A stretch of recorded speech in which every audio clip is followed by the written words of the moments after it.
Okay, in this tutorial, we're going to start working on your first name exercise.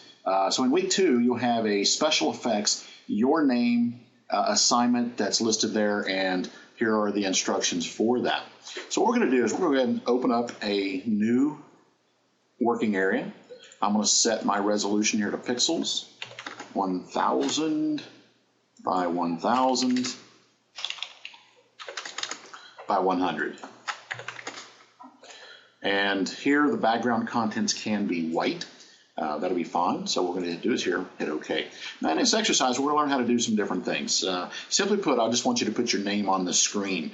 So right now I am looking at 66% of my screen. I'm going to click on the zoom tool and zoom in a little bit.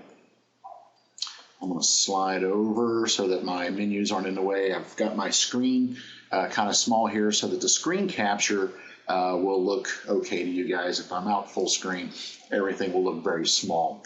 So what I'm going to do first is I'm going to click on the text tool.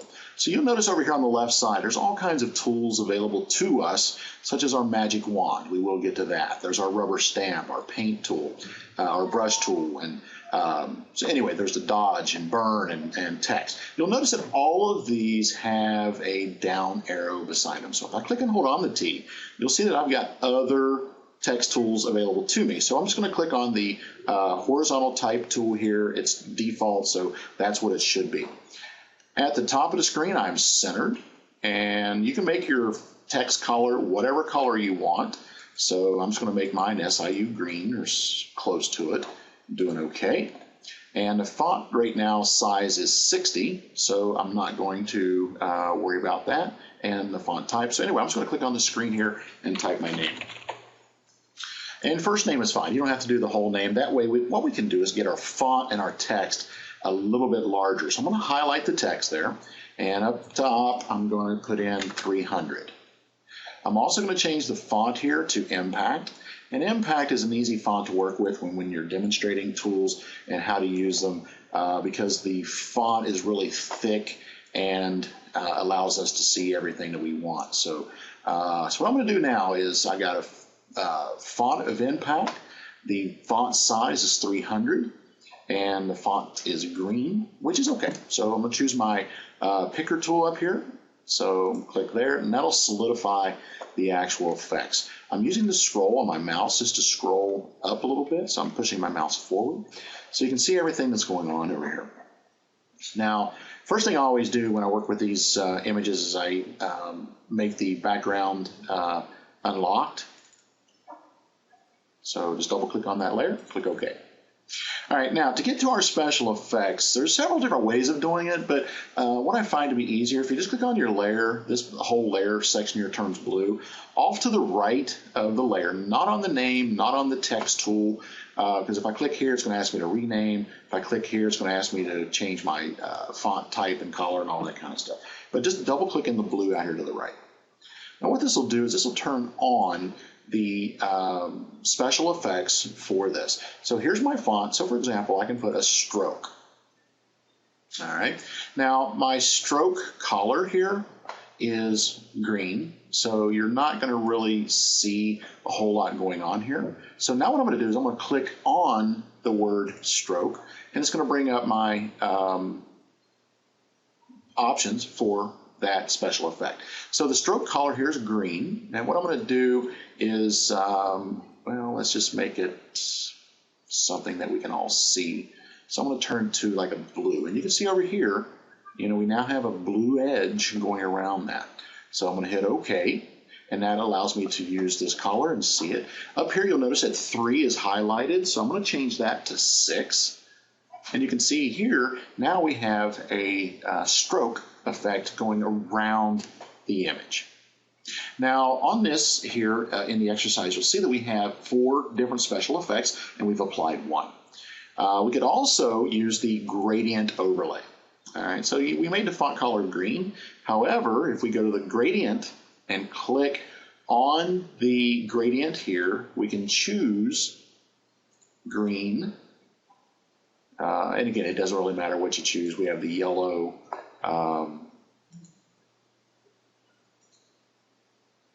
Okay, so just play around with this, and you'll see that there are several different color combinations you can use. Now at the bottom here, you can see that we have the various colors that we're using.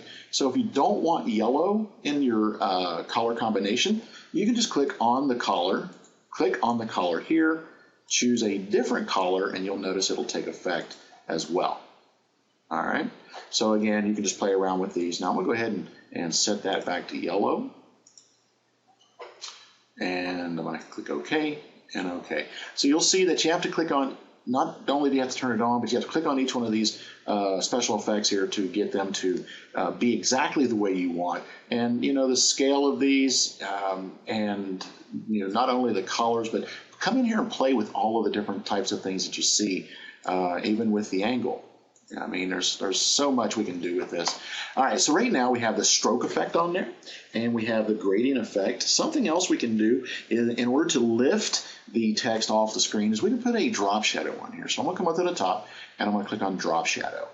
Now, I can see the drop shadow. However, the stroke effect is taking precedence. So what we need to do is click on drop shadow, and then increase our distance away from the text, and you'll see the drop shadow will come out. So you can see here, I'm sliding that there. You can also change the angle, okay, so the distance to and from. So it depends on what lighting effect you want to have, so we can do the drop shadow there. And I pretty much like to have it in the top left corner. That's generally where most people do it. Now, we did the distance there. We can also do the spread, okay. So we can see it's getting sharper and blurry, and then also the size. Now the size is really what's going to determine how much it fades out. So we can have a very sharp, we set it to 0. You can see here we have virtually no size difference, and the spread is just not being utilized at all. So, but if you can, take and blur it out a little bit, that way it looks like a true drop shadow. Now I do recommend that when you set the color of your drop shadow, that you do not use black. Okay, now if I come in here and choose black, it looks like a really nice drop shadow on here. But however, when you go to print, this will be 5 times darker than what it is, and your image just won't look right. So based on experience, normally when I do drop shadows, I'll set them to a very light gray because I don't want them to overpower the image. Okay, so here I'm going to hit OK. So you can see here we have stroke, gradient, and drop shadow. And there's one other tool we could use. We could be using several of these, like the outer glow, inner glow. Like I said, you can turn these things on and off just to see what happens. And the outer glow here is taking precedence over the drop shadow, so we wouldn't use that. But we can also use the bevel and emboss. And the bevel and emboss tool, what it does, it's going to round these edges. So I'm going to do some extreme embossing here. I'm going to, first off, I need to go to bevel and emboss, and then I'm going to do size. Now watch the edges there. It's going to increase the size, or it's going to make them more rounded. Okay. I can also soften it up if I like. So if I come over and do a rounded edge, I can do really soft. And if you just play with these, you'll see what it does. So I'm going to bring this back a little bit and just round the edge just a little bit. Now, when you print this out on a poster and you're doing some special work, these things matter because they will definitely show up and make your text stand out above anything else on the page. So it's important to understand these special effects and how to use them. So anyway, this would complete the assignment here. And I want you guys, I'm going to go through one more thing here, and that is preparing your image for submission. So I'm just going to hit OK here. And you can see that we have a name on the page. So I'm going to click on the magnifying glass, and I'm going to zoom out. And you can see we have a lot of working area, what I would call dead space at this point. This is not a part of the assignment. All right. We're going to click on the picker up here. We're going to grab this and move it around. I'm going to grab my cutting tool, and I'm going to crop this image out so that you aren't saving or uploading anything that's not necessary. So if in the future, I'm probably going to take points off if your work is not prepped for upload, okay? And this is what I'm talking about. So up top here, I'm just going to click on image and crop, and now our image is ready. So this here is we're going to say this as a JPEG, and the main reason being is because we have a solid white background. We are going to start working with transparent images, so I'm going to go up to the top and do a select deselect. That's how you get rid of your masking tool that's around the image. Now I'm going to do a file, and like always, save for web. This is so that we can drop out any information we don't need. And right now it's set to high quality. 60 is great. If you set this up to 100, then you're going to end up with 3 times the file size, which isn't necessary. So this is great for uploading it into Blackboard. Now I'm just going to click on Save.